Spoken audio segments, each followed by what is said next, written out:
पहली बार हिंदुस्तान के इतिहास में पहली बार स्टेटहुड छीना गया है। पहली बार हिंदुस्तान के किसी स्टेट को रद्द करके लोगों का जो हक है वो छीना गया। जम्मू कश्मीर को जो स्टेटहुड है वो वापस देना है। आज जम्मू कश्मीर में राजा बैठा हुआ है, उसका नाम एलजी है मगर वो है राजा। जम्मू कश्मीर के रामबन में एक जनसभा को संबोधित करते हुए कांग्रेस सांसद राहुल गांधी ने बीजेपी पर तीखा हमला किया और जम्मू कश्मीर को राज्य का दर्जा वापस दिलाने का वादा किया। गांधी ने कहा कि बीजेपी का काम नफरत फैलाना है, जबकि उनकी पार्टी मोहब्बत फैलाने की दिशा में काम कर रही है। उनका कहना था कि नफरत को मोहब्बत से ही समाप्त किया जा सकता है। राहुल गांधी ने आरोप लगाया कि देश में कई बार राज्यों का बंटवारा हुआ है, लेकिन पहली बार स्टेटहुड छीना गया है। उन्होंने विशेष रूप से जम्मू कश्मीर की स्थिति पर चिंता जताई और केंद्र सरकार पर निशाना साधा। गांधी का कहना था कि बीजेपी और केंद्र सरकार ने केवल राज्य का दर्जा समाप्त नहीं किया, बल्कि लोगों के अधिकार भी छीन लिए हैं। राहुल गांधी ने केंद्र सरकार के चुनावी रणनीति पर भी सवाल उठाए। उन्होंने कहा, हम चाहते थे कि पहले जम्मू कश्मीर को राज्य का दर्जा मिले, फिर चुनाव हों। लेकिन बीजेपी का कहना है कि पहले चुनाव होगा, फिर राज्य के दर्जे पर बात होगी। गांधी ने यह भी कहा कि इंडिया गठबंधन हर हाल में जम्मू कश्मीर को उसका अधिकार दिलाने का दबाव बनाएगा। उन्होंने कहा कि हिंदुस्तान के इतिहास में पहली बार किसी राज्य का दर्जा छीना गया है और अब इसे संवैधानिक हक दिलाना उनकी प्राथमिकता है। राहुल गांधी ने देश में एक विचारधारात्मक लड़ाई की बात की, जिसमें एक तरफ नफरत, हिंसा और डर है, जबकि दूसरी तरफ मोहब्बत और सम्मान है। उन्होंने कहा कि वे कन्याकुमारी से कश्मीर तक पैदल चले और नारा दिया, नफरत के बाजार में मोहब्बत की दुकान खोलनी है। जनसभा के दौरान राहुल गांधी ने स्थानीय मुद्दों पर भी ध्यान दिलाया। उन्होंने आरोप लगाया कि जम्मू कश्मीर के लोग बिजली के प्रोजेक्ट्स का लाभ नहीं ले पा रहे हैं और इसके लाभ बाहर के लोगों को मिल रहा है। गांधी ने कहा, आप देश के लोगों को बिजली दे रहे हैं, लेकिन आपकी जेब से बिजली का पैसा लिया जा रहा है। प्रधानमंत्री नरेंद्र मोदी पर भी राहुल गांधी ने निशाना साधा। उन्होंने कहा कि मोदी जब पहले जम्मू कश्मीर आते थे तो उनका सीना चौड़ा होता था, लेकिन अब ऐसा नहीं है। गांधी ने केंद्र सरकार पर देश और जम्मू कश्मीर की बेरोजगारी को लेकर भी हमला किया और कहा कि सरकार सिर्फ 2 अरबपतियों के लिए काम कर रही है। अंत में राहुल गांधी ने जम्मू कश्मीर में लोकतांत्रिक शासन के इतिहास का हवाला देते हुए कहा कि 1947 में राजाओं को हटाकर लोकतांत्रिक सरकार बनाई गई थी, लेकिन अब फिर से यहां राजा का शासन हो गया है।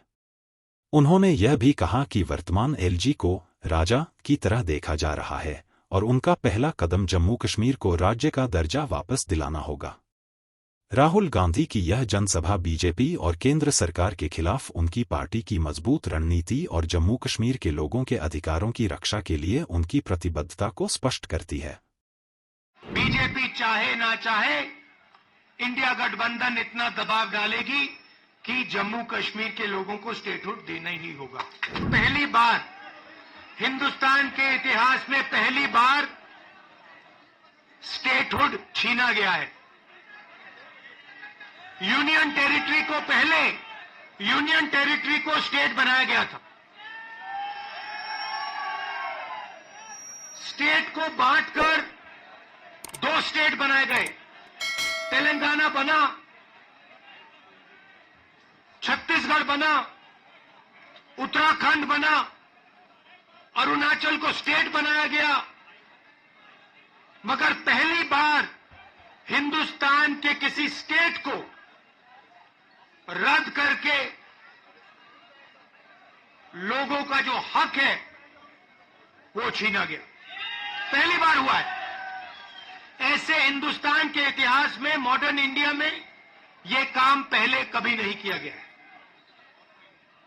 तो सबसे पहले जम्मू कश्मीर को जो स्टेटहुड है वो वापस देना है, क्योंकि आपका सिर्फ स्टेट नहीं छीना गया, आपके अधिकार, आपका धन, सारा का सारा आपसे छीना जा रहा है। 1947 में हमने राजाओं को हटाकर लोकतांत्रिक सरकार बनाई। हमने देश को कॉन्स्टिट्यूशन दिया। आज जम्मू कश्मीर में राजा बैठा हुआ है, उसका नाम एलजी है, मगर वो है राजा। और जो आपका धन है आपसे छीना जा रहा है, बाहर के लोगों को दिया जा रहा है। चाहे वो आपके कॉन्ट्रैक्ट्स हो, सारा का सारा फायदा बाहर के लोगों को मिल रहा है और जम्मू कश्मीर के लोगों से छीना जा रहा है। तो हमारा पहला कदम जम्मू कश्मीर को स्टेटहुड वापस देने का होगा। हम चाहते थे कि चुनाव से पहले आपको स्टेटहुड मिले और स्टेट बनने के बाद चुनाव हो। बीजेपी ये नहीं चाहती है और उन्होंने कहा है कि पहले चुनाव होगा और उसके बाद स्टेटहुड की बात होगी। और हम कह रहे हैं कुछ भी होगा, जम्मू कश्मीर के लोगों को स्टेटहुड हम दिलवाएंगे। बीजेपी चाहे ना चाहे, इंडिया गठबंधन इतना दबाव डालेगी कि जम्मू कश्मीर के लोगों को स्टेटहुड देना ही नहीं होगा।